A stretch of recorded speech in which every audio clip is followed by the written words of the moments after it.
దేవుని స్తోత్రములు కూడొచ్చినటువంటి సోదరి సోదరులకు నలుగురు వందనము మరొకసారిగా. మరి చెప్పుకుంటున్నటువంటి అంశం పేరు లోకమెరగని పాప పుణ్యాల రహస్యము. లోకమెరగని పాప పుణ్యాల రహస్యము. దయచేసి దాన్ని మంచి జాగ్రత్తగా రాసుకోవడానికి ప్రయత్నం చేయండి. లోకమెరగని పాప పుణ్యాల రహస్యము పాఠం పేరు. లోకానికి మరి పాపం అంటే తెలియదా, మరి పుణ్యం అంటే తెలియదా అనేటువంటి దాని మీద మనం కొద్దిగా ఒక గంట వరకు మనము ఆలోచన చేద్దాం.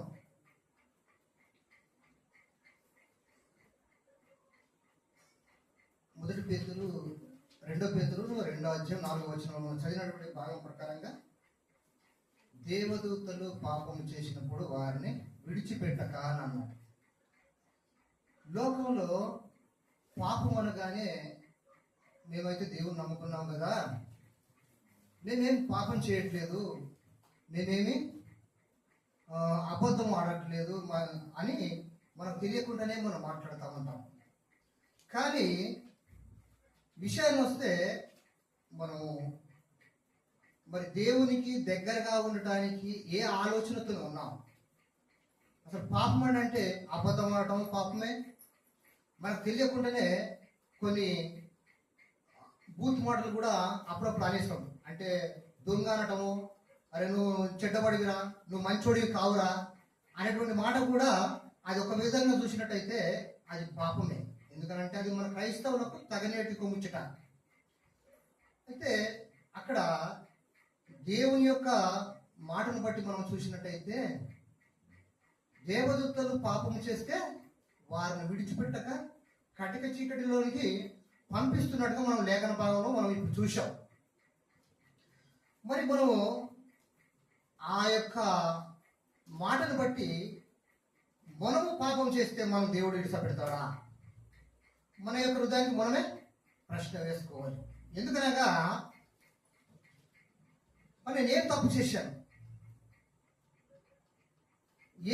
ఏం ఆలోచన చేశాను, దేవునికి విరుద్ధంగా ఏం చేశాను అనేటువంటి దాని మీద చూసినట్టయితే మనకు తెలియకుండానే చాలా వరకు దేవునికి దూరమైనటువంటి ఆలోచన కలిగి ఈ లోకంలో ఏం సంపాదించుకుందాం, ఏమి సమకూర్చుకుందాం, ఏమి మరి బతుకుదేరు కొరకు మనం ఏం చేద్దామన్నటువంటి ఆలోచన మాత్రమే ఉంటుంది. కానీ నేను దేవుని కొరకు నేను ఏం చేయాలి, దేవుని కొరకు ఏ మంచి పని చేయాలి అనేటువంటి దాని మీద మనం చూసినట్టయితే ఆ ఆలోచన మనలో యొక్క లేకపోవడం అది చాలా విడ్డూరంగా ఉంటుందండి.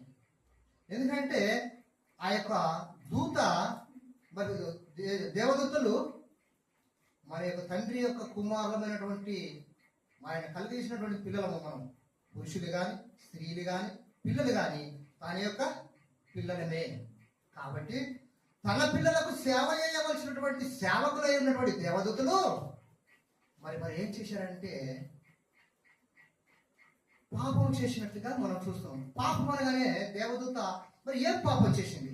మళ్ళంటే మన యొక్క శరీరాన్ని ధరించుకొని ఉందా అని చూస్తే శరీరాన్ని ధరించుకొని లేదే, శరీరాన్ని ధరించుకొని లేదు దేవదూత.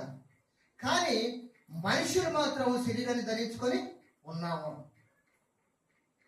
మరి దేవదూతనే తప్పు చేసింది, పాపం చేసింది అని అంటే పాపం చేసింది కాబట్టి ఎలా పాపం చేసింది మరి మనం చూద్దాం.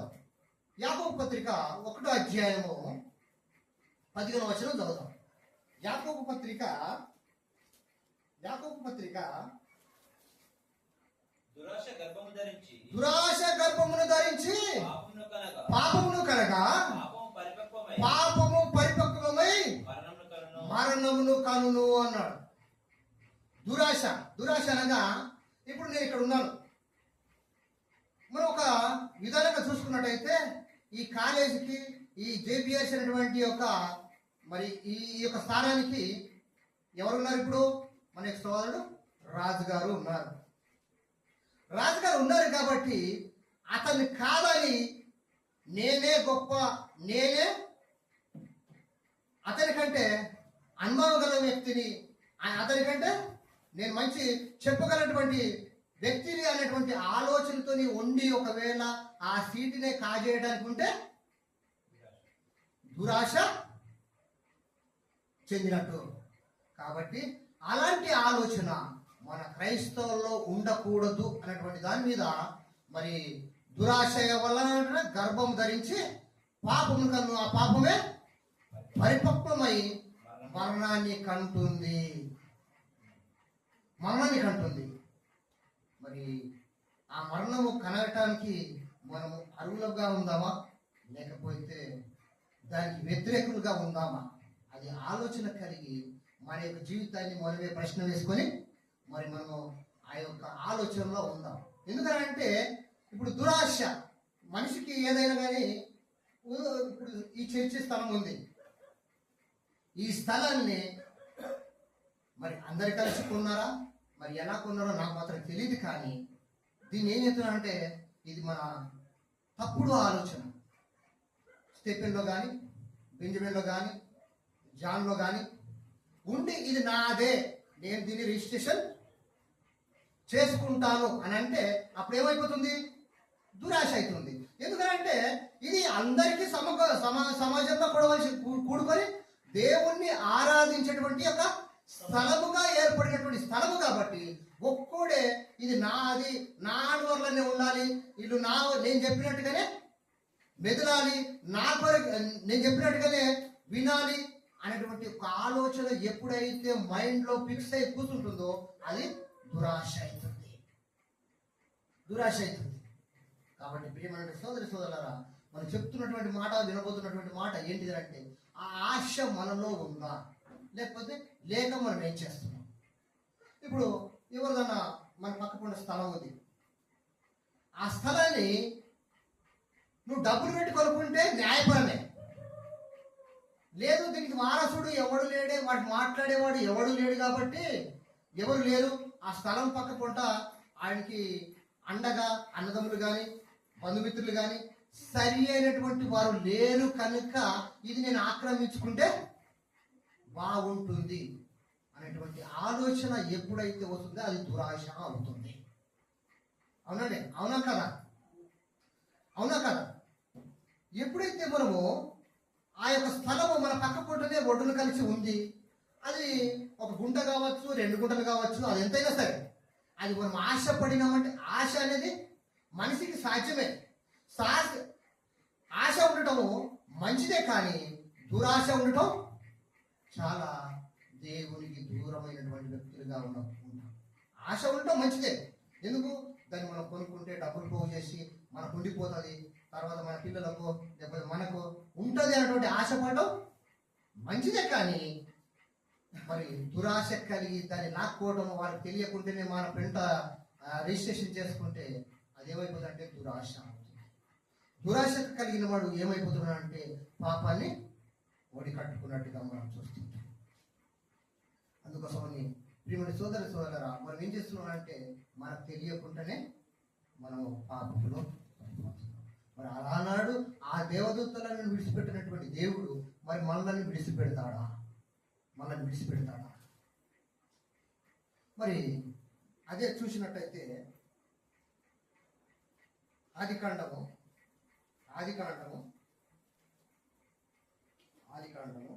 1వ అధ్యాయము వేసేసి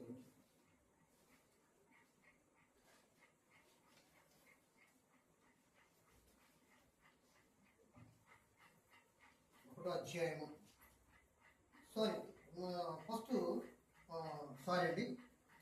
యెషయా గ్రంథము 14వ అధ్యాయము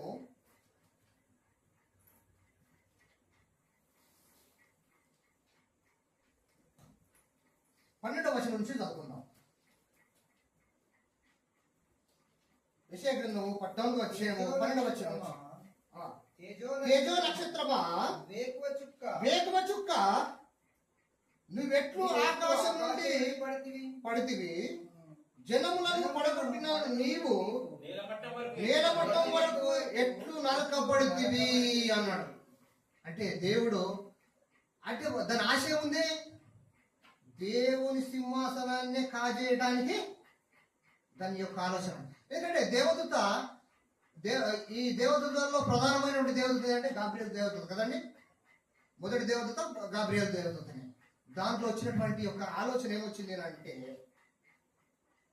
నేను ఈ యొక్క సీటుని కాజేయాలి, ఈ సీటునే దేవుని యొక్క సింహాసనాన్ని నేను కాజేయాలనేటువంటి ఒక ఆలోచన కలుగుతుంది. ఆ ఆలోచనలో ఏమంటుందని అంటే, మరి మరొకసారి చదువు 12వ వచనం. తేజో నక్షత్రమా వేకువ చుక్క నువ్వు ఆకాశం నుండి పడుతుంది అంటున్నావు. నువ్వెన్నో ఆకాశం నుంచి పడుతుంది. జనములను పడగొట్టు నీవు, జనములను పడగొట్టు దానము నీవు, నేలమట్టం వరకు ఎట్లున్నారు. జనములు అంటే ఈ ప్రజలందరినీ కూడా తన వైపే తిప్పుకుంటున్నట్టుగా మనం చూస్తున్నాం. ఎందుకంటే మనం క్రైస్తవులుగా గుర్తింపబడినటువంటి జనం ఎందుకంటే ఈ 800 కోట్ల చిల్లర పైననే 8,800 కోట్ల 850 కోట్ల జనాభాలో మనం ఉన్నది 200 ఉంటాం. అంటే మనం కొద్దివారనే. కానీ అంతకంటే ఎక్కువ ఉన్నారు ఎవరు?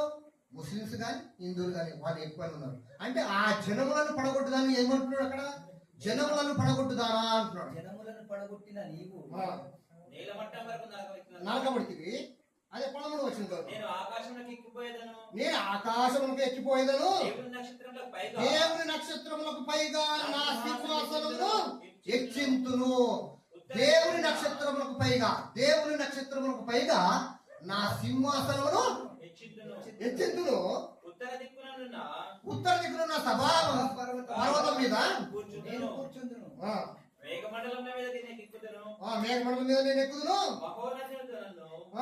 సమానముగా చేసుకుందునని నీ మనస్సులో అనుకుంటివి కదా అన్నాడు. ఏం చేసిందంటే దేవుని సింహాసనాన్ని కొట్టేయాలి, ఈ ప్రజలందరినీ నాయ వైపే తిప్పుకోవాలి. దేవుడు తన యొక్క కుడి పార్శ్వంలో కూర్చోబెట్టుకోవటానికి తన పిల్లలైన మనందరినీ కూడా తన వైపు తన దగ్గర కూర్చోబెట్టుకోవాలన్నటువంటి ఒక ఆలోచనతో దేవుడు ఉంటే అది ఏం చేసింది? వెంటనే తన వైపు తింపుకోవాలి, తన దగ్గరే ఉండాలి, తన పిల్లలుగా కాకుండా ఉండాలన్నటువంటి ఆలోచనతో అది తప్పిదము తన మైండ్లో ఆలోచించినప్పుడే దేవుడు దాన్ని విడిచిపెట్టకుండా చేశాడు. తన మనసులో అనుకున్నటువంటి మాట వెంటనే ఎరిగినటువంటి దేవుడు. మరి మన మనసులో అనుకున్నటువంటి మాట మనం ఎరగడా? మనం ఏమనుకుంటున్నామో ఎరుగుతాం. ఒకవేళ నేను బాగానే ప్రార్థన చేస్తున్నాను, నేను సరి అయినటువంటి సమయానికి వచ్చేస్తున్నాను, సరి అయినటువంటి సమయాన్ని పాటిస్తున్నాను అనేటువంటి ఆలోచన కలిగి ఉంటున్నవే కానీ నువ్వు సమయానికి వస్తున్నావా? రాకపోతే కూడా అది దేవుడు విడిచిపెడతాడా? విడిచిపెట్టలేడు. దేవదూతలనే విడిచిపెట్టినటువంటి దేవుడు మనల్ని ఎక్కడ విడిచిపెడతాడు? మనసులో అనుకున్నటువంటి మాటను మన మనసులో కూడా దేవదూతల యొక్క మనసులో అనుకున్నటువంటి మాటను ఎరిగినటువంటి దేవుడు మన మనసులో ఉన్నటువంటి మాటను ఎరగక ఉండలేడు. ఎరుగుతాడు. కాబట్టి మనం ఏం చేయాలంటే దేవుని కొరకే నిలబడడానికి ప్రయత్నం చేయాలి. ఆ యొక్క దయ్యానికి, ఆ యొక్క సాతానుకు మనం చోటు ఇచ్చేవారుగా కాకుండా ఉండటానికి మనం ఆలోచన కలిగి ఎప్పుడు చూసినా, ఎప్పుడు ఆలోచిస్తున్నప్పటికే కానీ మన పని అంటూ ఈ లోకంలో ఉందండి. మన జీవనోపాధి కల్పించుకోవడానికి మాత్రం కంపల్సరీగా మనకు కనీసం 8 గంటలు చేయవలసింది 12 గంటల్లో 10 గంటల్లో ఖచ్చితంగా మన పనులు మనం చేస్తున్నాం. అవునంటారా కాదంటారా? చేసుకుంటున్నాం. పొద్దున్న లేచి నుంచి పడితే రాత్రి ఇంచుమించు సాయంకాలం 6 గంటల వరకు కూడా మన పనుల్లోనే నిమగ్నం అయిపోయి మన పనుల్లోనే మనం ఉండిపోయి ఉన్నటువంటి మనము నేను దేవుని పనిని చేస్తున్నాను అని అంటే అది ఎంతవరకు సమంజసిస్తున్నాం? అది పాపం కాదా? అందుకే లోక మెరుగని పాప పుణ్యాల రహస్యం అనేటువంటి టైటిల్ మరి మనకు చక్కగా వివరించి నేర్పించినటువంటి దైవసేవకుల ద్వారా మనం నేర్చుకున్నాం. కాబట్టి మరి ఇది మళ్ళీ తిరిగి నెమరవేయడానికి ఈ దినం మనతో మాట్లాడుతున్నాడని గ్రహించి మరి మన దేవుని కొరకు మనం ఏం చేద్దాం? దేవుని కొరకు మనం ఎలా నిలబడదాం? దేవుని పని ఎలా చేద్దాం? పాటలు పాడేందుకు కానీ, వాక్యం చదివేందుకు కానీ, దేవుని దగ్గర మనం సమయాన్ని గడిపితే అప్పుడు మనం పాపంలో పడము అనేటువంటిది ఒకటి మనకు ఈ వాక్యాన్ని బట్టి నిర్ధారణ చేసుకోవచ్చు. అలాగనే ఆదికాండము ఒకసారి చూద్దాం. ఆదికాండము 1వ అధ్యాయము 31వ వచనం చదువుదాం. ఎవరైనా ఒక్కరే చదవండి దయచేసి. ఎవరైనా చదవండి. బెంజమిన్ చదవండి, స్టెఫెన్ గారైనా చదవండి, ఎవరైనా ఒక్కరే చదవండి. దేవుడు తాను చేసినది యావత్తును చూసినప్పుడు అది చాలా మంచిదిగా ఉండెను. చాలా మంచిదిగా ఉండెను. అక్కడ ఫుల్ స్టాప్ ఉందండి, చూడండి. ఇక్కడ ఏమంటున్నాడంటే దేవుడు తాను చేసినది యావత్తును చూసినప్పుడు అది చాలా మంచిదిగా ఉన్నదంట. ఎందుకు? తన పిల్లలం కాబట్టి, తన పిల్లలు తన దగ్గర బ్రతకడానికి, ఉండటానికి ఏర్పాటు చేసినటువంటి ఒకటి.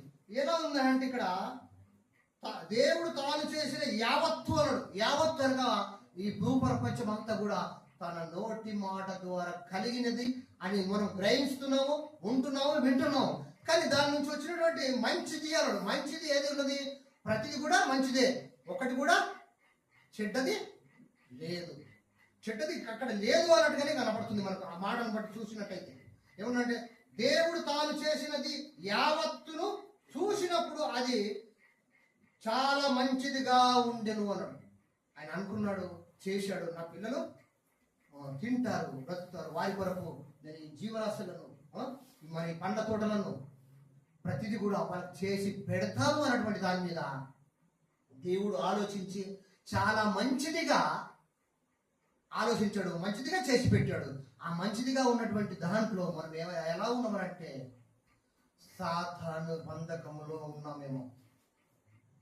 మంచిదిగా చేశాడు దేవుడు, కానీ ఆ మంచిదాన్ని వదిలిపెట్టి మనం ఏం చేస్తున్నామంటే దేవుడు చేసింది, ఇప్పుడు ఉదాహరణకు అరటి పండు కావచ్చు, ఆరెంజ్ పండు కావచ్చు, బత్తాయి పండు కావచ్చు, మరి తర్వాత వచ్చేసి కొబ్బరి బొండలు కావచ్చు, ప్రతిదీ కూడా మనకు తెలిసినవి ఎన్నో ఉన్నాయి.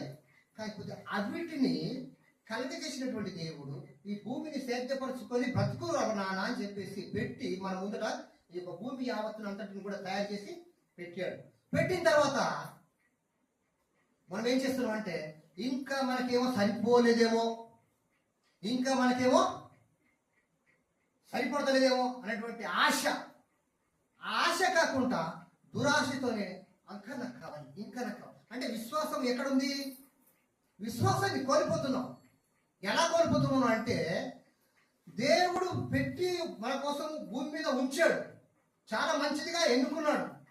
కానీ ఇది అంతా కూడా ఇది నాకు సరిపోదేమో, ఇది నాకు ఇంకా కావాలంటే ఆశతో, ఆశ కాకుండా దురాశతో మనం అడుగుతున్నటువంటి దాఖలాలు ఇంకా మన యొక్క క్రైస్తవ జీవితాలలో లేకపోలేదు.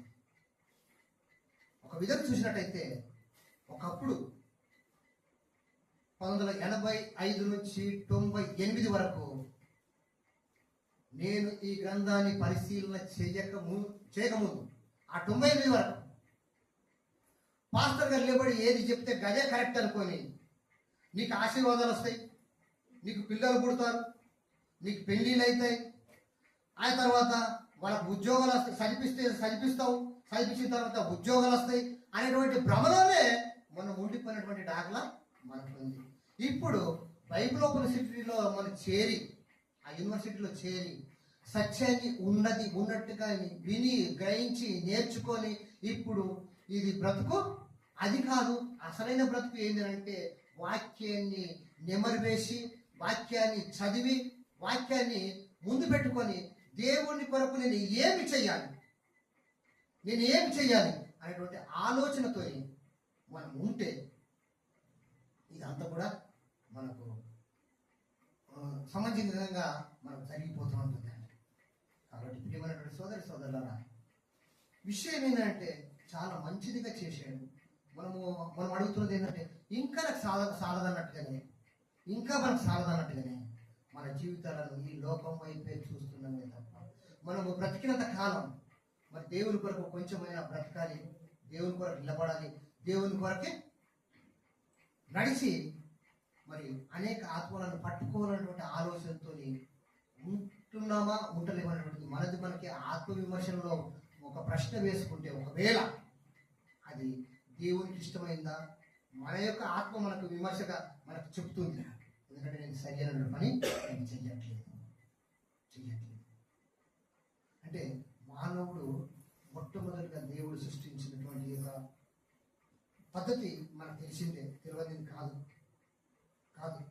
ఎందుకంటే తండ్రి అయినటువంటి దేవుడు, కుమారుడు యేసుక్రీస్తు ఇద్దరు కలిసి సంభాషించుకొని నా కుమార్తెలు మన పోలికల్లోనే సృష్టిద్దామని చెప్పేసి అన్నటువంటి మాట మనం చదువుకున్నాం మేము ఎన్నో చాలు. అది ఆదికాండం 2వ అధ్యాయం, ఆదికాండం 2వ అధ్యాయం 26-27 దేవుడు తన స్వరూపమందు మన స్వరూపమందు మన పోలిక చొప్పున చేయదము. వారు సముద్రపు చేపలను అదంతా మరి 27 చదువు. దేవుడు తన స్వరూపమందు నరుణ్ణి సృజించెను, దేవుని స్వరూపమందు వారిని సృజించెను, స్త్రీని గాను పురుషుని గాను సృజించెను. దేవుని స్వరూపంలో మనం ఉన్నాం. ఎలా ఉన్నాము? తన దేవుడైనటువంటి దేవుడు మనకు యథార్థవంతుడు, న్యాయవంతుడు, మంచి దేవుడైనటువంటి దేవుడు మరి అతను చేసినటువంటి పనిలో మనల్ని యథార్థవంతులుగానే పుట్టించినట్టు మనం చూస్తున్నాం. అదే ఒకసారి ప్రసంగి గ్రంథము 7వ అధ్యాయం చదవండి. ప్రసంగి గ్రంథము 7వ అధ్యాయము దయచేసి రాసుకోవడానికి ప్రయత్నం చేయండి, రాసుకోండి. ప్రసంగి గ్రంథం 7వ అధ్యాయము 29వ వచనం చదువుదాం. ఇప్పుడు ఈ మాట మనం చదువుకున్నాం కదా, ఈ ఆదికాండము 1వ అధ్యాయం 27వ వచనం చదువుకున్నాం కదా, 6వ వచనం 26వ వచనం 27వ వచనం చదువుకున్నాం కదా. దానికి అనుసంధానంగా ఈ ప్రసంగి గ్రంథము 7వ అధ్యాయము 29వ వచనం చదువుదాం.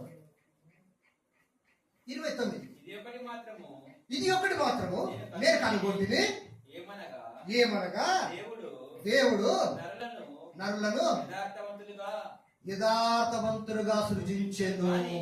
చాలు, అక్కడ నరులను యథార్థవంతులుగా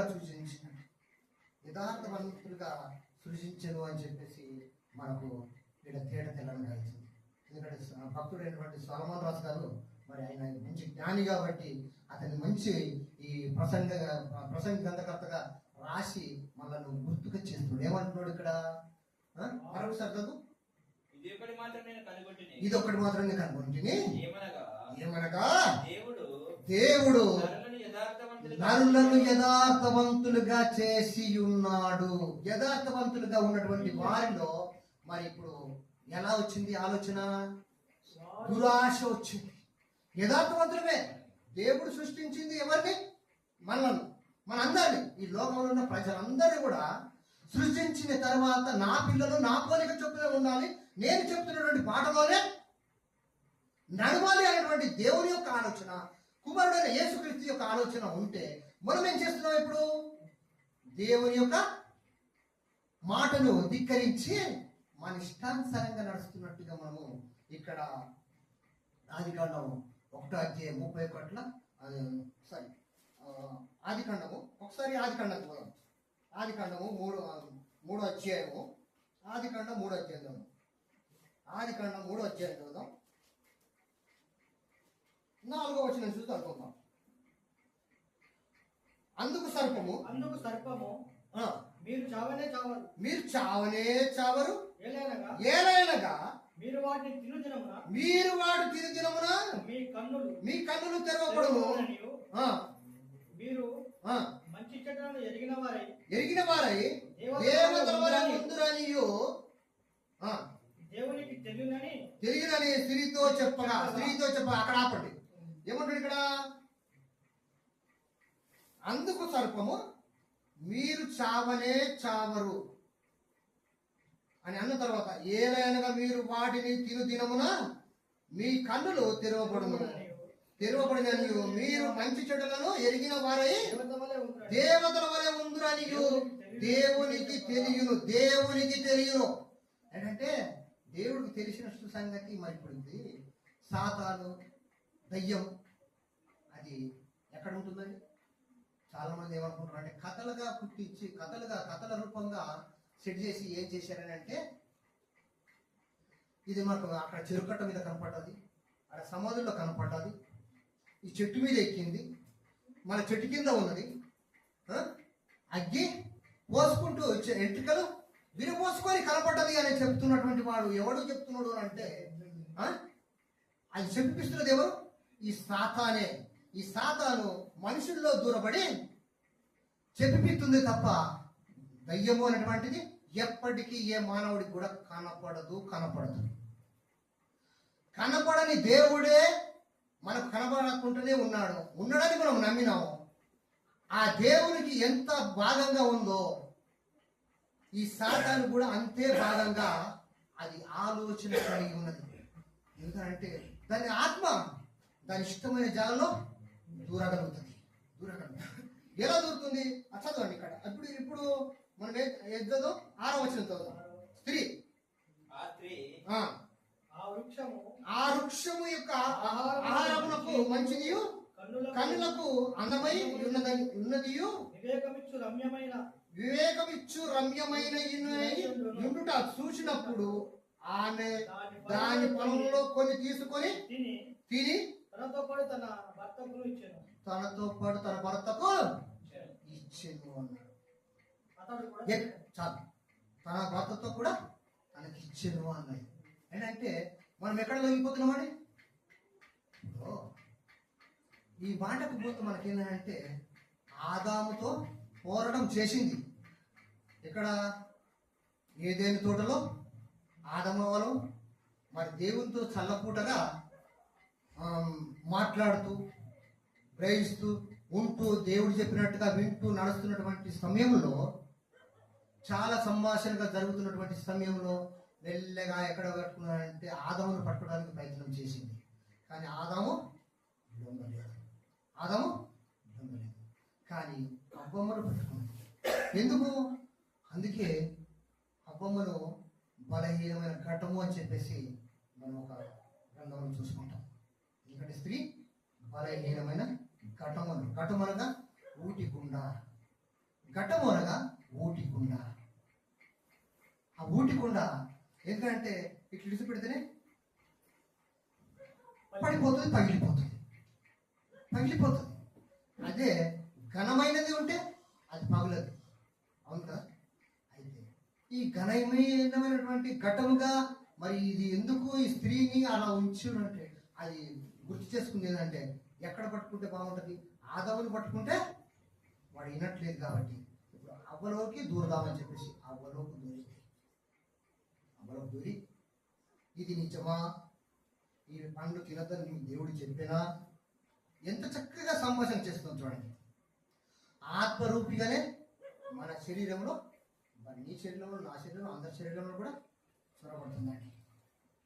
చొరబడుతున్నటువంటి ఆ సాతాను ఎక్కడో చెట్టు మీదనో చెట్టు కిందనో సమాధుల్లో లేకపోతే చెరువు కట్ట మీదనో చెరువు కట్ట కిందనో ఉంటుంది.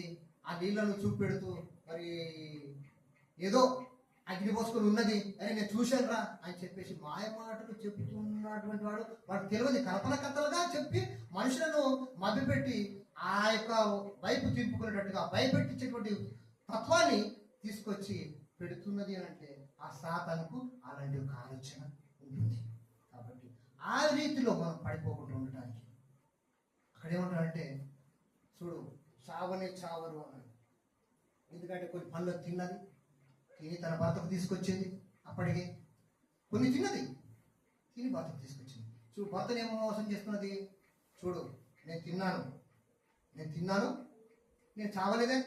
దేవుడు చెప్పి ఏమన్నాడు? ఈ తినమే మీరు సస్తరు అని అన్నాడు కదా. చూడు నేను చావలేదే. దేవుడు చూడు మన మీద ఎంత అన్యాయంగా కుట్ర చేశాడు అనేటట్టుగా దయ్యము ఆ సాతాను మానవుని యొక్క రూపంలో చొరబడి. ఇక చూడు, నేను కదులుతున్నాను చూడు, ఇక కదులుతున్నాను, నేను చావలేదే, నేను బాగానే ఉన్నాను కానీ అని చెప్పేసి భర్తతో సంభాషిస్తున్నాను. భర్తతో సంభాషిస్తూ నేను కదులుతున్నా చూడు, నేను చావలేదు, అందుకే నువ్వు తిను అనగానే అప్పుడు ఏం చేశాడు? ఆయన కూడా తిన్నాడు, మోసపోయాడు, తిన్నాడు. ఆజ్ఞ అతిక్రమమే పాపం. అక్కడ ఎక్కడ చూసుకున్నాం మనము? యాకోబు పత్రిక 1:15 ఆజ్ఞ అతిక్రమమే పాపం అన్నాడు. దురాశ గర్భం ధరించి మరణాన్ని కంటున్నట్టుగా మనం చూసుకున్నాం. కాబట్టి ప్రియమైన సోదరులారా, విషయం ఏంటంటే సాతాను ఎంత కుయిక్ చేత మనలో చొచ్చి ఏ పని చేయిస్తున్నదో మనం గ్రహిస్తున్నాం కదా. ఇది ఈ విషయం. ఇది ఇలా ఉంటగా మనం ఒకటి చూద్దాం. అలాగే మొదటి యోహాను సువార్త నేను త్వరగా చేసి ముగిస్తాను, టైం కూడా ఉంది, పర్లేదు. ఈ సబ్జెక్ట్ చాలా పెద్దది కాబట్టి నేను చేసి ముగిస్తాను. మీరు కొంచెం దయతో ఓపికతోని కూర్చుండి వినాలని కోరుతున్నాను. పత్రిక మొదటి యోహాను పత్రిక 3వ అధ్యాయము 4వ వచనం చదువు. 3వ అధ్యాయం 4వ వచనం. ఇక్కడ ఏమంటున్నాడు? పాపము చేయు ప్రతివాడును ఆజ్ఞ అతిక్రమించును, ఆజ్ఞ అతిక్రమమే పాపం. అంటే ఏంటిదండి? పాపం అనగా ఆజ్ఞ అతిక్రమమే పాపం అన్నాడు. పాపము చేయు ప్రతివాడును ఆజ్ఞను అతిక్రమించును, ఆజ్ఞను అతిక్రమమే పాపము. ఆజ్ఞ అతిక్రమమే పాపం. ఇక్కడ ఎందుకు పాపంలో పడుతున్నాం అని అంటే, పాపం ఏది? ఇప్పుడు మనం చెప్పుకుంటున్నదంతా కూడా పాపం కిందని మనం వింటున్నాం. ఇప్పుడు పాపం ఆజ్ఞ అతిక్రమమే పాపం అన్నాడు. ఆజ్ఞ అంటే దేవుడు ఇచ్చిన ఆజ్ఞ ఏంటి? నువ్వు తినొద్దన పండు తిన్నాడు ఆదమవ్వను. తినగానే ఏదైనా తోట నుంచి వారిని బయటికి పంపించినట్టుగానే మనం చూశాం. కాబట్టి ఆజ్ఞ అతిక్రమమే పాపము. ఆ ఆజ్ఞ వల్ల ఏమైపోయింది? ఇప్పుడు ఆజ్ఞ అతిక్రమమే పాపము. ఆ పాపం వలన మరణం వస్తుంది. ఆ మరణం వస్తే ఆ మరణానికి మనం ఎక్కడ ఉంటాం? ఇప్పుడు నరకయాత్రలో వ్యాధులు పడేటువంటి పాతాళంలో, ఆ నరకయాత్రలో పడే అవకాశం ఖచ్చితంగా ఉంది. ఎందుకంటే ఆజ్ఞ అతిక్రమమే అన్నాడు కదా. ఆజ్ఞ ఇచ్చింది ఏంటంటే, అది నాయన నేను ఇచ్చినటువంటి గ్రంథాన్ని బాగా చదువు, బాగా జ్ఞానవంతుడవై ఈ లోకానికి నేను వెలుగునై ఉన్నాను, ఈ లోకానికే నేను మంచి ప్రయోజకుడిగా, నిజమైనటువంటి దేవుడిగా నేను ఉన్నాను. కాబట్టి మీరు కూడా వెలుగై ఉండి ఈ లోకాన్ని నా వైపు తిప్పండి అని చెప్పేసి ఆజ్ఞ ఇస్తే, ఆజ్ఞను ఏం చేసాం మనం? తుంగలో తొక్కేసి ఏం చెప్తున్నాం అంటే, లోకం వైపే చూస్తూ, లోకం వైపే పరిగెత్తుతూ, ఆ యొక్క ఈ రోజుకు ఏం సంపాదిద్దాం, ఎంతవరకు పోగు చేసుకుందాం ఏమంటారండి? ఆ రకంగానే ఉండిపోతుంది. కానీ ఆ ఆజ్ఞ అతిక్రమమే పాపము అన్నాడు. కాబట్టి ఆజ్ఞని మీరి ఉండకుండా ఇక మీదట ఇప్పటికైనా ఇంకా మనకు దేవుడు ఇచ్చినటువంటి ఆయుష్ మరి ఒక 60-70 ఆయన ఆయుష్, లేదంటే అధిక బలం ఉంటే 80.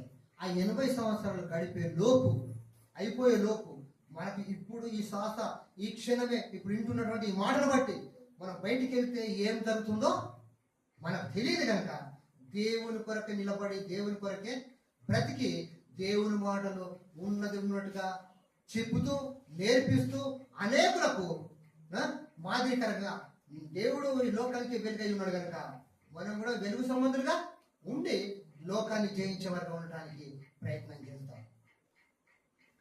మొదటి సమూయేలు గ్రంథము 12వ అధ్యాయము 12వ అధ్యాయము 12వ అధ్యాయము 23వ వచనం చదువుకుందాం. 23.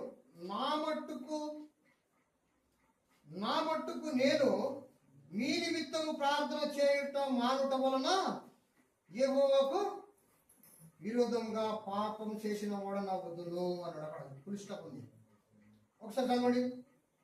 నా మట్టుకు నేను నా మట్టుకు నేను మీ నిమిత్తము ప్రార్థన చేయుట మానుడు వలన యెహోవాకు విరుద్ధంగా పాపము చేసిన వాడను అవుదును అన్నాడు. మానుట వలన. మరి మనం ప్రార్థన చేస్తున్నాం. ఒకవేళ మనం ప్రార్థన ఎలాంటి ప్రార్థన చేస్తున్నాం? ఒకవేళ చేస్తున్నాం, బాగా ఉంది, ప్రార్థన చేస్తున్నాం. ప్రార్థనకు మనకు ఒక విధంగా చూసినట్టయితే ప్రార్థన ఏ పద్ధతిలో చేస్తున్నాం? దేవుడికి ఇష్టమైన ప్రార్థన ఉందా? దేవునికి ఇష్టం లేని ప్రార్థన ఉందా? ఇప్పుడు మనమే ఆత్మవిమర్శనగా మన హృదయాన్ని మనం ప్రశ్న వేసుకుందాం. ఇక్కడ ఏమంటాడు? నా మట్టుకైతే నేను ప్రార్థన చేయడం మానడం వల్ల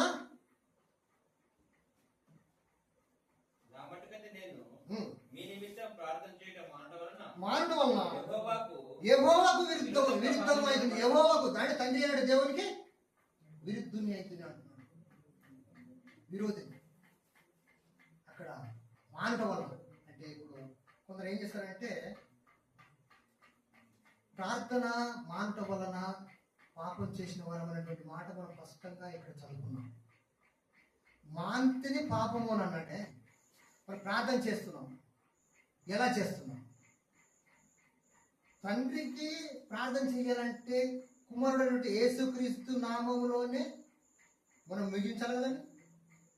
అతని నామంలోనే మనం ముగించినప్పుడే అది అసలైనటువంటి ప్రార్థన ఉంటుంది. అయితే మనము ఎవరి కొరకు ప్రార్థన చేస్తున్నాం? ప్రార్థన చేస్తే కొందరు ప్రార్థన చేయమనగానే, నిజంగా చెప్పాలంటే ప్రార్థన చేయమనగానే ఏమంటారంటే ఇది ఖర్చు లేని పని కదా, ఖర్చు లేని పని కదా ప్రార్థన చేయటం, డబ్బు పెట్టే పని కాదు, నోటి మాటనే మోకరించి ప్రార్థన చేయొచ్చు, దీనికి ఎలాంటి ఖర్చు లేదు, ఖర్చు లేదు. ఎందుకు ఖర్చు లేదు? నోటి మాటతో నువ్వు చెప్తా ఉన్నావు, నువ్వు మాట్లాడుతున్నావు దేవునితో, ప్రార్థన చేయడం దేవునితో మాట్లాడటం. అయితే మాట్లాడుతున్నట్టు దాని వరకు అక్కడ ఖర్చు లేని పని. అదే ప్రార్థనను ఇప్పుడు ఖర్చు లేని పని కాబట్టి నువ్వు మోకరించి నువ్వు ప్రార్థన చేయమని చేస్తున్నప్పుడు ఒకటి నీకు అర్థమయ్యేది ఒక మాట చెప్పింది. బీరువాలో 100 రూపాయల కట్ట ఒక 10,000 వరకు ఉన్నాయనుకుందాం. 10,000 రూపాయల వరకు ఆ కట్ట ఉంది అక్కడ. ఇది ఖర్చు లేని ప్రార్థన అయిపోయింది కదా. ఖర్చు లేని ప్రార్థన, ఖర్చుతో కూడుకున్న ప్రార్థన కాదు. మనం ఇప్పుడు మనం ఏం చేసాం?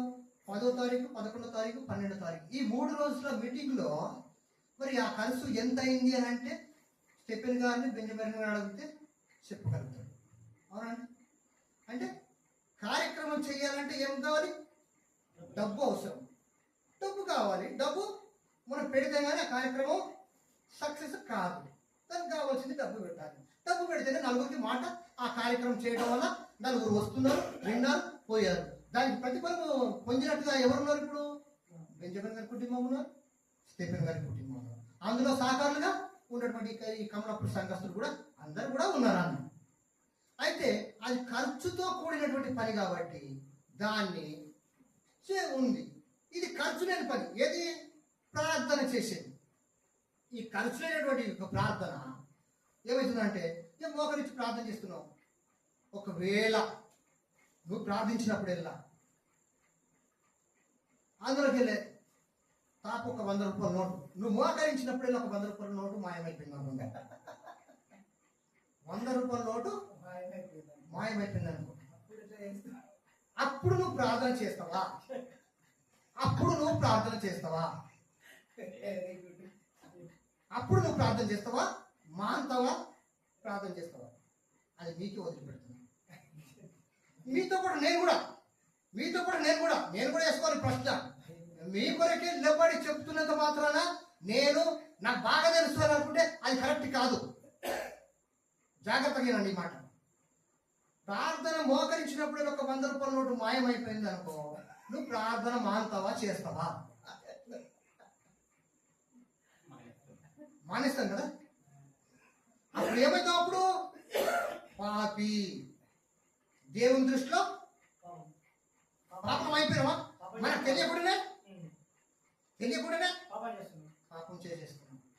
ఇది అవునంట కాదంట. అందుకే ఎటువంటి ఇబ్బంది, ఎటువంటి నష్టము, కష్టము ఏది వచ్చినా కూడా ఎంతవరకు నీ శరీరము సహకరించేంత వరకు కూడా, ఒకవేళ వెంటిలేటర్ మీద ఉండి నువ్వు మోకరించేంత స్థితిలో లేనప్పుడు బెడ్ మీద పండుకొని ప్రార్థన చేస్తే కూడా దేవుడు వింటాడు. నేను మోకరిస్తేనే కరెక్ట్, లేకపోతే లేదు అని అనుకుంటే కాదు. అక్కడ దేవుడు క్షమిస్తాడొచ్చు, వెంటిలేషన్ మీద ఉంటే. వెంటిలేషన్ మీద ఉన్నావు కదా, నీకు సహకారం బాడీ సహకరిస్తలేదు కాబట్టి దేవుడు మన్నించచ్చు. కానీ నీకు అన్ని రకాలుగా సౌకర్యం ఉండి పొద్దున్న లేచి నుంచి రాత్రి 10 గంటల వరకు నీ ఇష్టం ఉన్నట్టుగా తిరిగి వచ్చి, నీ ఇష్టం ఉన్నట్టుగా చేసి, నీ ఇష్టం ఉన్నట్టుగా పనులన్నీ కంప్లీట్గా జీవనోపాధి కొరకు చేసుకుని వచ్చిన తర్వాత నువ్వు మోకరించకుండా బైబుల్ చదవకుండా ఉంటే అది పాపమా పుణ్యమా? చెప్పండి. అందుకే మనం ఇప్పుడే కానీ పాపము అనేటువంటిది మనకు తెలియకుండానే మన మధ్యలో జరిగిపోతుంది. కాబట్టి ప్రేమైనటువంటి సోదరులారా, ఎందుకంటే ఇక్కడ అది ఆరాధన చూసినట్టయితే కీర్తనల గ్రంథం 17వ అధ్యాయము 2-3 వచనాలు చదువుకుందాం. కీర్తన గ్రంథము 17వ అధ్యాయము 17. నీ సన్నిధి నుండి ఆ, నాకు తీర్పు వచ్చును గాక. నీ సన్నిధి నుండి నాకు తీర్పు వచ్చును గాక. తీర్పు వచ్చును గాక. నీ కనుదృష్టి నీ న్యాయముగా చూచును. రాత్రి వేళ నీవు నన్ను దర్శించి నా హృదయము పరిశీలించితివి, నన్ను పరిశోధించితివి. నీకు ఏ దురాలోచనయు కనపడలేదు అంటున్నాడు. ఎవరు? దావీదు మాట. ఆయన రాత్రి వెళ్ళినట్ట ప్రార్థన చేసుకొని ఆయన అక్కడ ఉంటే దేవుడు వచ్చి హృదయాన్ని పరిశీలన చేస్తున్నాడు. ఎందుకు? నా కుమారుడు, నా కుమార్తె ఎలాగున్నారు, ఏ ఆలోచనతో ఉన్నారు, ఏ విధంగా ఉన్నారు, నాకు అనుకూలంగా ఉన్నారా, సాతానికి అనుకూలంగా ఉన్నారా, ఏ విధంగా ఉన్నారని చెప్పేసి చూస్తే దావీదు యొక్క హృదయంలో ఎలాంటి కూడా కల్మషం లేకుండా మనం చూస్తున్నాం.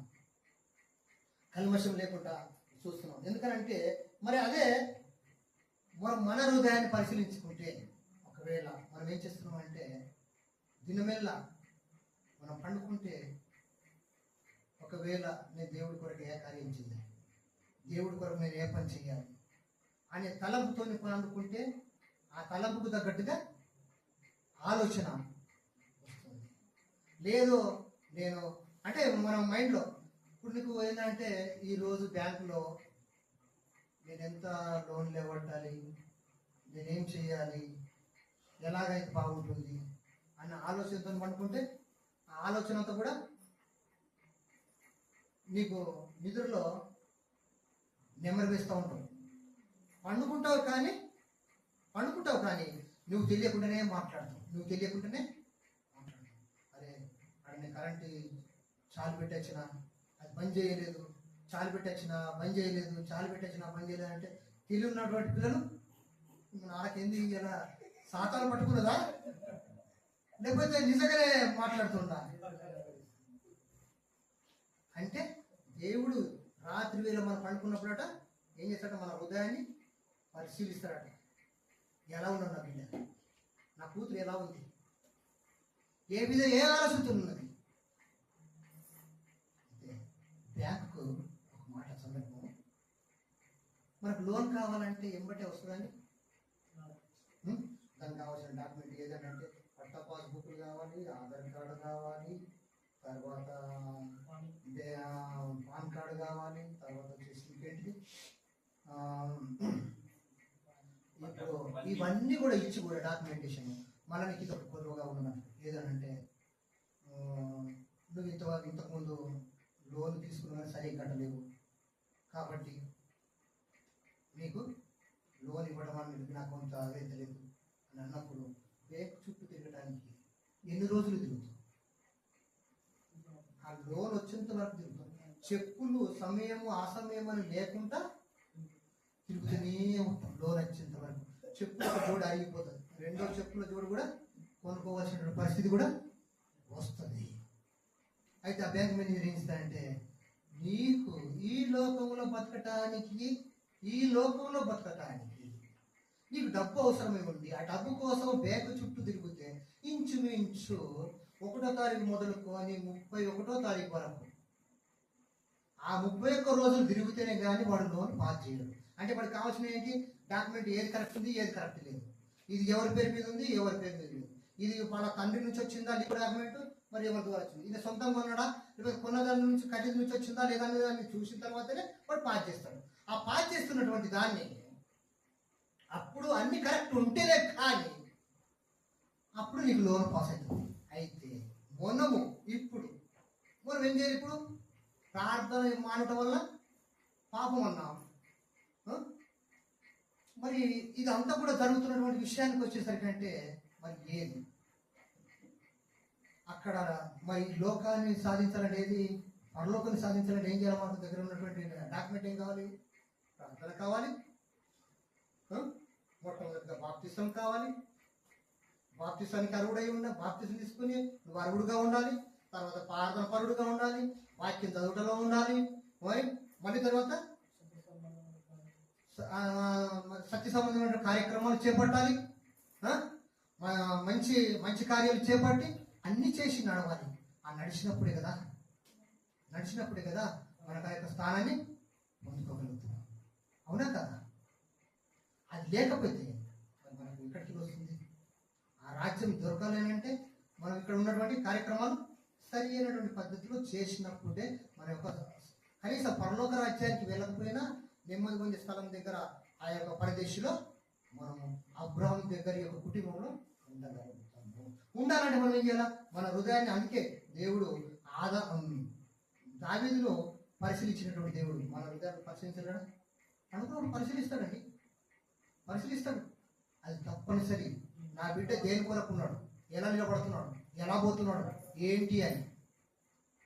కాబట్టి మేలైనది చేయని ఆ మేలును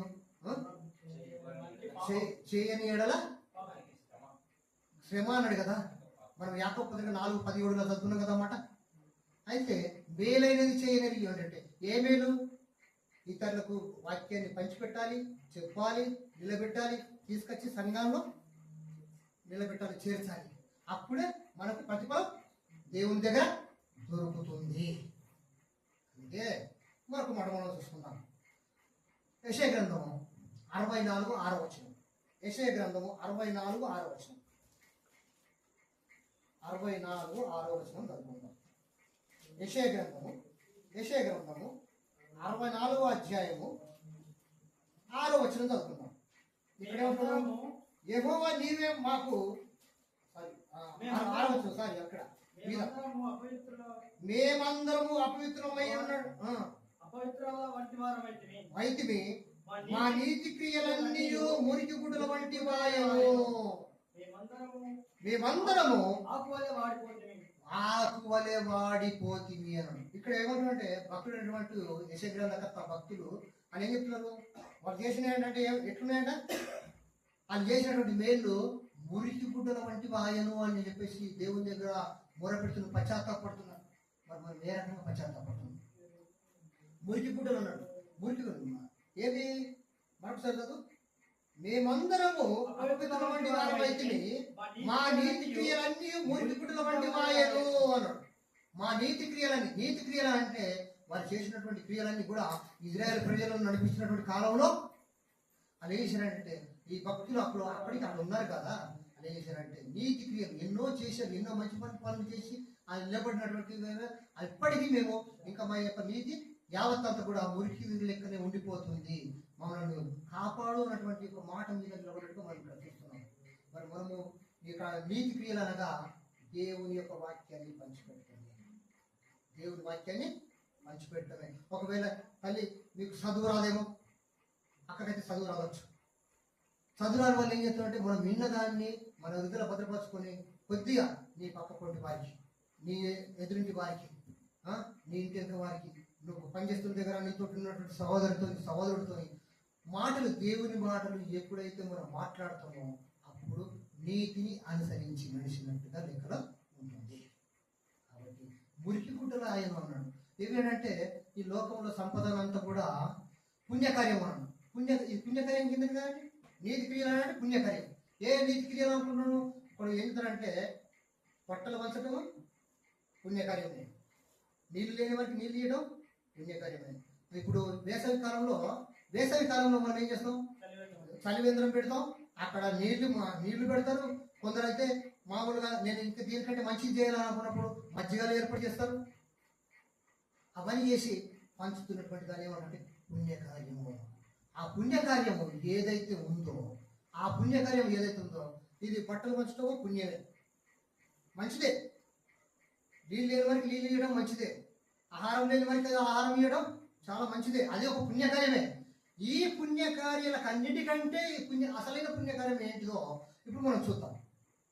ఇప్పుడు అసలైన పుణ్యకార్యం ఏంటిది, మనం ఏం చేయాలి?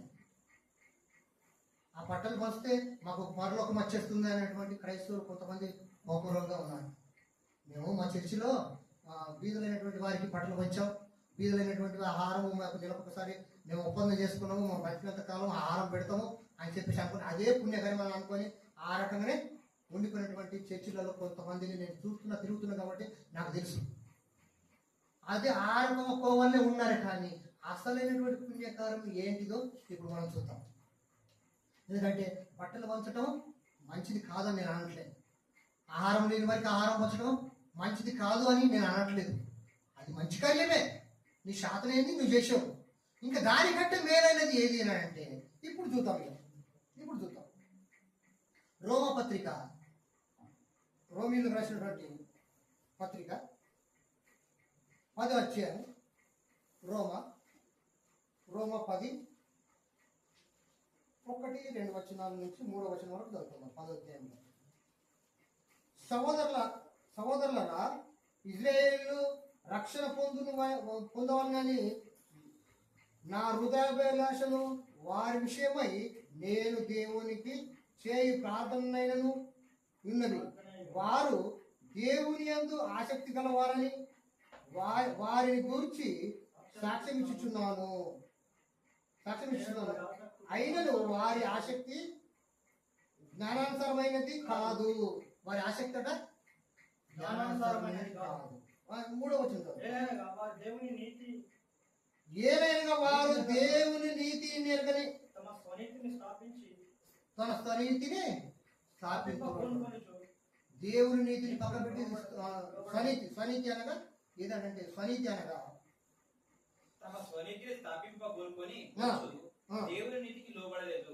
దేవుని నీతికి స్వనీతి అనగా ఏంటిదని అంటే ఇప్పుడు సొంత ఆలోచన, సొంత నీతి అనగా ఏదంటే ఇప్పుడు నేను చెప్పిన బట్టలు పంచటము, ఆహారం పంచటము, డబ్బు లేని వారికి డబ్బు ఇవ్వడం, డబ్బు కలిగిన వాడికి కొంచెం డబ్బు ఇవ్వాలి. ఎందుకంటే ఆయన పరిస్థితిని బట్టి చూసి 100 200 ఇద్దామని చెప్పేసి అనుకొని ఇస్తాడు. అదేమవుతుందంటే స్వనీతి. అక్కడ స్వనీతి అని అన్నాడంటే ఇప్పుడు చర్చిలో ఇప్పుడు ఇది ఉంది ప్రేమ. మరి ఎవరైనా వ్యక్తిగతంగా తీసుకొచ్చి పెట్టారా, లేకపోతే అది ఎలా ఉందో కానీ నేను ఒక సందర్భాన్ని బట్టి చెప్తున్నాను. స్వనీతి అనగా 100 రూపాయలు ఇచ్చి ఇక్కడ మైకులో నా పేరు వచ్చినప్పుడు బాగా చెప్పయ్యా పాస్టర్ గారిని క్లాష్ పొడుస్తూ ఉన్నాడు. ఎందుకంటే 100 రూపాయలు ఇచ్చాడు కదా, ఈ 100 రూపాయలు ఇచ్చాడు అంటే ఈ 100 కంటే తక్కువ ఇచ్చిన వాడు ఉన్నాడు కదా 50 రూపాయలు, వారికంటే నా పొడిగింపు ఎక్కువ కావాలంటే ఏం చేయాలి? దీన్ని గొప్ప చేసుకోవడానికి అప్పుడు స్వనీతిని ఏర్పరచుకోవాలి. ఎలాంటంటే స్వనీతి అనగా ఇచ్చిన దాన్ని మర్చిపోకుండా చెప్పుకోవడం, దాన్ని స్వనీతి అన్నాడు. స్వనీతిని ఎరగక ఉండి నీతిని పక్కన పెట్టి స్వనీతిని మాత్రమే ఆధారం చేసుకుని ఉన్నటువంటి. ఎందుకంటే ఒక చర్చిలో ఏం చేస్తారంటే చర్చిలో మా ఊర్లోనే మా చర్చిలోనే మాంకాపూర్లో దాంట్లో నేను ఒక భాగస్తుంది, ఒక మాట చెప్తా, జాగ్రత్త వినండి దయచేసి. వాళ్ళు ఏం చేశారంటే పంకను తీసుకొచ్చారు, పెట్టారు మనిషికి ఒకటి. ఇంట్లో కుటుంబం అంతా, కుటుంబంలో వాళ్ళు నలుగురు, తండ్రి, తల్లి, కొడుకు, ఇంకో కొడుకు, నలుగురు. ఈ నలుగురు కలిసి ఏం చేశారు అంటే దిమ్మెకు ఇప్పుడు ఇప్పుడు ఇవి మూడు రెక్కలు ఎంత ఉన్నాయో తెలియదు, అది తిరగడం వల్ల ఏర్పడతలేదు. ఇప్పుడు ఈ మధ్యలో 4 రెక్కలే కూడా వచ్చినాయి, 4 రెక్కలే వచ్చినాయి. అయితే ఆ పంక ఏడైతుందో దాన్ని ఎక్కడైతే పెట్టారో దాని కింద వచ్చి కూర్చుంటే ఇంకొకరు వచ్చిందాక ఆ స్థలం అటు జరిగేవారు గారు, ఇంకొకరికి ఇచ్చేవారు కాదు. ఒకవేళ ముందుగా వచ్చి కూర్చుంటే, ఒకవేళ వేరే వాళ్ళు వచ్చి కూర్చుంటే ఏం చేస్తున్నారు అని అంటే దాన్ని మీరు ఇక్కడికి జరగండి మనం మేము ఇక్కడ కూర్చుంటాం అంటే నువ్వు ఇచ్చిన పంక కాబట్టి అక్కడ ఏం చేస్తున్నావు, పంక మీద తండ్రి పేరు, తల్లి పేరు, తండ్రి పేరేమో డిమ్మకు, భార్య పేరేమో ఒక రేఖ, కుమారుడిది ఇంకొక రేఖ, ఇంకో కుమారుడిది ఇంకొక రేఖ. అంటే ఇది మాది అని చెప్పుకోవటానికి ఇది ఒక మాది అంటే వీడిని చూసి ఇంకొకడు ఇయ్యాల అనే దాని మీదనే చూసే కానీ ఇది సరీది అంటారు. దీన్ని ఏమంటే ఇది చూపెట్టుకున్న తొందరగా చేసి ఇక్కడ ఈ పంక కిందనే నాకు ఆ గాలిని నేనే వాడుకోవాలి, నాకే కావాలి, ఇంకొకటికి వద్దు అనే దాన్ని ఏమంటారు అంటే స్వనీతి అంటారు. అసలైన నీతి ఏది ఎరగకుండానే స్వనీతికి లోబడిపోయి ఆ సన్నిధిలో ఉండిపోతున్నాం. స్వనీతి అనగా ఇప్పుడు అనుమానంతో తిరుగుట వలన ఇక్కడ ఏమన్నాడంటే ఇప్పుడు ఎవరైనా వస్తువు ఇస్తారు, దాన్ని విశ్వాసంగా ప్రార్థన చేసుకొని తింటే బాగుంటుంది. నువ్వు ప్రార్థన చేయకుంటే ఆయన ఇచ్చాడు కానీ అది తినాలా వద్దా అనేటువంటి ఆలోచనతో ఒకవేళ ఉంటే అది విశ్వాసానికి అవిశ్వాస కింద లెక్కను కట్టి ఏమవుతుందంటే అప్పుడు అనుమానిస్తావు కదా, నీతి అనేది లేకుండా పోతుంది అక్కడ, దానివల్ల విశ్వాసాన్ని కోల్పోతున్నావు. కాబట్టి నీతి అనగా స్వనీతిని ఆధారం చేసుకుని బతకడం కరెక్ట్ కాదు.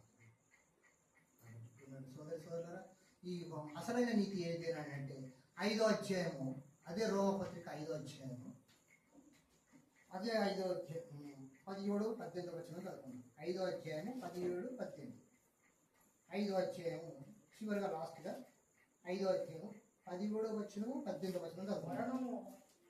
మరణము మరణం ఒక్కని అపరాధ మూలముగా వచ్చినదై ఆ ఒక్కని ద్వారానే ఏలిన కృపా బాహుల్యమును నీతి దానమును పొందువారు జీవం గలవారై మరి నిశ్చయముగా యేసుక్రీస్తును ఒకని ద్వారానే వేయలేరు. ఇక్కడ ఏమంటున్నాడు, మరణము ఒక్కని అపరాధ మూలముగానే వచ్చింది అన్నాడు.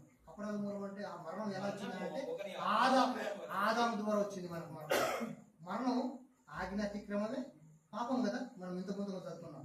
ఇక్కడ ఏమంటాడంటే ఈ ఆదాము ద్వారా వచ్చినటువంటి మరణాన్ని, ఆ మరణము ఆదాము ద్వారా వచ్చింది. ఎందుకంటే ఆజ్ఞాతిక్రమించింది కదా, ఆయన ఆజ్ఞాతిక్రమించాడు. కానీ అప్పటికి ఆడ ఏం చేసింది చూడపడలేదు. కాబట్టి ప్రియమైన సోదరులారా, ఇక్కడ ఒక్కని మూలంగానే మనకు జరిగినటువంటి విషయం. ఆ యొక్క మూలము ఏంటిది అంటే ఆయా అపరాధం నుంచి విడిపించుటకు మరి ఈ 18వ వచనంలో మనం స్పష్టంగా చదువుతాం. ఎవరి ద్వారా వచ్చిందంటే మరణం ఆదాము ద్వారా వచ్చింది. ఇప్పుడు విడిపింపబడాలి. ఆ మరణం నుంచి జీవంలోనికి మనం దిగిపోవాలంటే మనం ఎక్కడికి వెళ్ళాలి? కాబట్టి తీర్పు ఒక్క అపరాధం మూలమున వచ్చినదై తీర్పు ఒక్క అపరాధం వచ్చినదై మనుషులకందరికీ శిక్షావిధి కలుగుటకు ఎలా కారణమైన అలాగే ఒక్క పుణ్యకార్యం వలన ఒక్క పుణ్యకార్యం కృపాదానము మనుషులకందరికీ జీవప్రదమైన నీతి విధింపబడటకు కారణమైనది. జీవప్రదమైన నీతి విధింప అంటే విడిపింపడానికి ఎవరు బలి అయినరు? యేసుక్రీస్తుల వారు బలి అయినారు. అతను బలి అయితేనే, అతను మరణిస్తేనే మనకు పుణ్యము దొరికింది. మనకు ఒక జీవం అనేటువంటిది దొరుకుతుంది. ఆ జీవం దొరికినటువంటి జీవాన్ని మళ్ళీ మనం మరణానికి అప్పగించకుండా నీతి అనేటువంటి దానాన్ని దానం చేయమన్నాడు. నీతి అనగా ఈ వాక్యం, ఈ బైబిల్. ఇది ఏం చేయాలంటే మనం వారి యొక్క ఒడిలో పెట్టి, స్త్రీ ఒడిలో పెట్టి దాన్ని ఆయనకి ఇచ్చినప్పుడు దాన్ని మంచిగా అద్దుకొని హృదయానికి అద్దుకొని జీవిస్తున్నప్పుడే ఆ యొక్క జీవప్రదమైనటువంటి వాక్కును మనం ఎరిగిన వారమై ఉంటాము. ఆ నీతిని, ఎందుకంటే ఏది అపరాధంగా మూలపడినటువంటి ఆదాముతో వచ్చిన మరణాన్ని తొలగించడానికి ఎవరు బలైంది? ఇప్పుడు యేసుక్రీస్తు వారు బలైంది. మరి ఇప్పుడు మనం ఎవరి కోసం బలవుతున్నాం? మన స్వానీతి సాబుద్ధితోనే మనం ఎవరికి చేయట్లేదు ఎక్కడ కూడా. మరి దీన్ని చూసుకున్నట్టయితే స్టెఫెన్ ఉన్నాడు, మరి ఇప్పుడు యోహాన్ గారు ఉన్నాడు, పద్మాసు దీపంలో ఉన్నటువంటి యోహాన్ గారు. ఆయన పుట్టబడ్డాడు, చెరసాలలో వేయబడి, తర్వాత తీసుకుపోయి ఎక్కడ వేశారు? తీసుకుపోయి మరి అక్కడ ప్రకటన కథలో మనం చూస్తాం. ఎందుకంటే ఒక దీవి దగ్గర వేస్తే ఆయన గ్రంథాన్ని రాసినటువంటి యోహాన్ గారు కూడా ఉన్నారు. వాళ్ళు ఎంత అసాక్షులుగా మరి ఎంతమంది అయితే చనిపోయారు, వాళ్ళని ఆధారం చేసుకుంటే మరి మనం చేస్తున్నటువంటి నీతి ఏంటిది? కనీసం మనం ఒక మాట మాట్లాడితేనే ఓర్చుకోలేనటువంటి మనం నీతి కొరకు నిలబడాలని చెప్పేసి దేవుని యొక్క మాట. అయితే ఈ మాటకు ఒక మాట నేను ఒకటి చెప్తాను. మత్తయి సువార్త 16:23 ఒకసారి చదవండి దయచేసి. మత్తయి సువార్త 16:23 స్పష్టంగా చదవండి. 16:23 మత్తయి సువార్త. అయితే ఆయన పేతురు వైపు తిరిగి సాతానా నా వెనుక పొమ్ము, నా వెనుకకు పో అన్నాడు. ఏమనంటే నీవు నాకు అభ్యంతరం కారణమైనావు. నీవు మనుషుల సంగతినే తలంచున్నావు కానీ దేవుని సంగతులను తలంపక ఉన్నావు అని పేతురుతో చెప్పాడు. సాతానా పేతురుతో ఏమన్నాడు యేసు ప్రభువు వారు? సాతానా నా వెనుక నుంచి పొమ్ము అన్నాడు. అంటే సాతాను ఎక్కడ పనిచేస్తుంది చూడు. అక్కడ ఆదామును పట్టుకున్నది, ఇక్కడ యేసుక్రీస్తుని పట్టుకున్నది. యేసుక్రీస్తుని కూడా ఏం చేసింది? కొండ మీద ఎక్కించింది. ఈ లోకమంతా నీకు ఇస్తా అన్నది. అవసరమైతే రాళ్ళ రొట్టెలుగా చేసుకోమని అన్నది. అటువంటి సాతాను మన మధ్యలో మనకు తెలియకుండానే మన హృదయాలను పరిశీలిస్తూ మన దగ్గర వస్తూ మనతో ఎన్నో అబద్ధ మాటలు మాట్లాడించటము, బూత్ మాటలు మాట్లాడించటము, రకరకాలుగా ఆయనే ఉన్నాడా, నాకు రాదా, నాకు తెలియదా అంటే అది కూడా పాపమే. అంటే ఆ రకం సాతాను అని చెప్పి పేతురు పట్టుకుని యేసుప్రభు అంటే పేతురు ఏమైనా ఎదురుబాటు చెప్పాడా? చెప్పలేదు. కానీ మనమైతే దాన్ని ఇట్లా అంటావా అని చెప్పేసి మాట్లాడుతున్నాం. కాబట్టి ప్రియమైన సోదరులారా, ఈ కొద్ది మాటలు మనం వింటున్నటువంటి ప్రతి మాటను మనం పరిశీలన చేసుకొని, అదే రోమపత్రిక 5:18 మనం చూసినట్టయితే ఏమన్నాడు? ఒకని మూలముగా వచ్చినటువంటి మరణము తొలగించడానికి యేసు మన కొరకు బలేయుడు కాబట్టి ఆయన వస్తేనే మనకు జీవ ఆధారం దొరికింది. కాబట్టి ఆ జీవ ఆధారాన్ని మనం ఇతరులకు పంచిపెట్టేటట్టుగా నీతిని పంచిపెట్టమన్నాడు. ఆ నీతి అనగా ఈ బైబిలేనండి. ఈ బైబిల్ని మనం పంచిపెడదాం, వినిపిద్దాం, చదివి చెప్దాం. అంటే బైబిల్ పంచడం అంటే బైబిల్ లేని వారికి కొనించడం అది ఒక పుణ్యమే. కాకపోతే దానికంటే ఇక్కడ చదవచ్చిన స్త్రీవి, చదవచ్చిన పురుషుడివి, చదవచ్చినటువంటి అబ్బాయి, ఆ అమ్మాయి ఎవరైనా సరే నీకు చదువు వస్తుంది కాబట్టి కూర్చుండబెట్టి మంచిగా సమయాన్ని కేటాయించుకొని దేవుని కొరకు నిలబడి దేవుని కొరకు మరి నేను నా కష్టాన్ని నేను దారపోసి ఒక నీతిమంతుడిగా నిలబడతానటువంటి ఒక ఆలోచన కలిగి ఉందామని చెప్పి ఇది కొద్ది మాట దేవుడు దీవించి ఆశీర్వదించుకున్నాక ప్రార్థన చేసుకుందాం. పరలోకమున్న తండ్రి, నీకు వందనాలు ఇస్తాను. ఈ లోకమైనటువంటి పాప పుణ్యాల రహస్యమైనటువంటి సబ్జెక్టును దాని పిల్లలకు వినిపించాలి. విన్న ప్రతి మాట తన ప్రభావితాన్ని భద్రపరుచుకొని ఇతరులకు పంచిపెట్టే బిడ్డగా ఉండడానికి మరి ఈ దినం మొదలుకొని ఇంకా బలవంతులుగా చేకూర్చబడింది ప్రభా.